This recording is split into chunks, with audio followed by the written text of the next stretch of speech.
బలహీన వర్గాలకు చేరువయ్యే లక్ష్యంతో తెలుగుదేశం ప్రకటించిన బీసీ డిక్లరేషన్తో కాంగ్రెస్ నేతలు బీసీ జపం అందుకుంటున్నారు.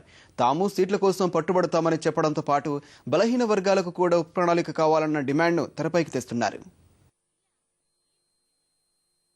వచ్చే ఎన్నికల్లో బీసీలకు 100 సీట్లు కేటాయిస్తామంటూ తెలుగుదేశం పార్టీ ప్రకటించిన బలహీన వర్గాల డిక్లరేషన్తో కాంగ్రెస్ నేతల్లోనూ కదలిక మొదలైంది.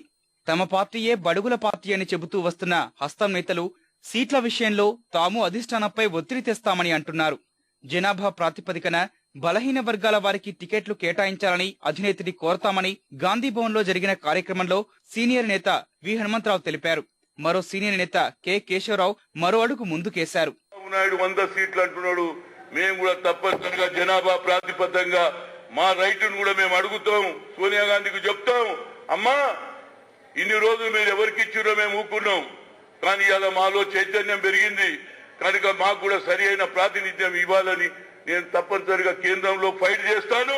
100 ఎందుకు మా గతి, మాతో 125 కావాలని నేను అంటా ఉన్నాను. ఇక్కడ ఎక్కడో ఓల్డ్ సిటీ లోపల నాకు ఇచ్చేసినందుకు కాదు, ఇక్కడ గెలిచేటి స్థానాల లోపల గెలిచేటి సీట్ల లోపల మనకి 125 సీట్లు కావాలి.